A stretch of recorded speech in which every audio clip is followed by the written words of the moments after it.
Welcome to Vocab Wednesday. I'm Chris with Magoosh, and once eponymous a time, we had all these fun words, starting with eponymous. What does this word mean? Well, it comes from the noun eponym.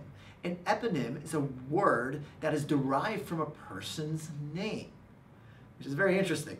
So, if you have, for instance, a city like Alexandria in Egypt is derived from Alexander the Great. So likewise, we have words in the GRE that actually come from a person's name. That makes them eponyms. The adjective forms of eponym is eponymous. So, I have some eponymous words for you, starting with Luddite. Now, not necessarily a vocab word that would be the answer maybe to a text completion or something like that, but could easily show up in a reading passage. So what's a Luddite? Well, first we got to talk about Ned Ludd. He was a little bit crazy in the head. He was this British lad sometime in the early 19th century who apparently went about the neighborhood like breaking things in his house. Like I said, he was a little around the bend, and so he'd like take his parents' things and break them, and the people say, oh, there goes Ned Ludd again, breaking things. And so that stuck around in the neighborhoods. Like if you're into just throwing stuff and breaking things, you were like Ned Ludd. Well, what happened was, it was the Industrial Revolution at this time, and there were some workers who were just really upset that their skills of sewing or building were being replaced by machines. They were becoming obsolete, these workers. And so they went one day into the factory and they took all the equipment and bashed it and threw it on the ground. And so people saw them and they're like, whoa, those people are like Ned Ludd, they're breaking things. So this group of people were called Luddites. Now just what in tarnation could that possibly mean?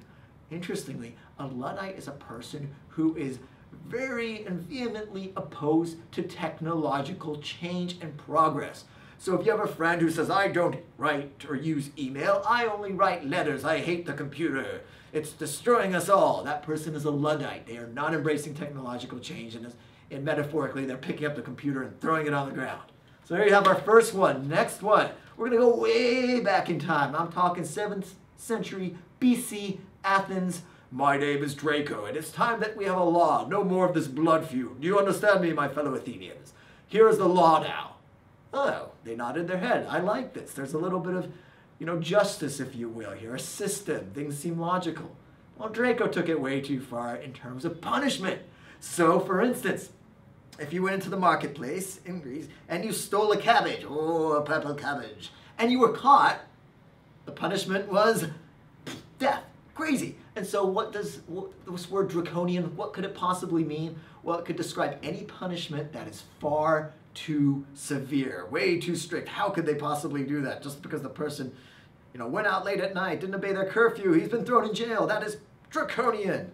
That's the word, that's the meaning. And finally, we have a weird looking word, Bowdlerize. It doesn't look like it's an English word, but it was named after a clergyman named Thomas Bowdler, who had this really quixotic notion of taking the complete works of Shakespeare and censoring them, because we all know how racy and toilety Shakespeare can be. Well, apparently Shakespeare did have kind of this penchant for using scatological or potty references, and so Bowdler was aghast and said, there's no way these women and children can be reading this. So he went through and censored again the works of Shakespeare.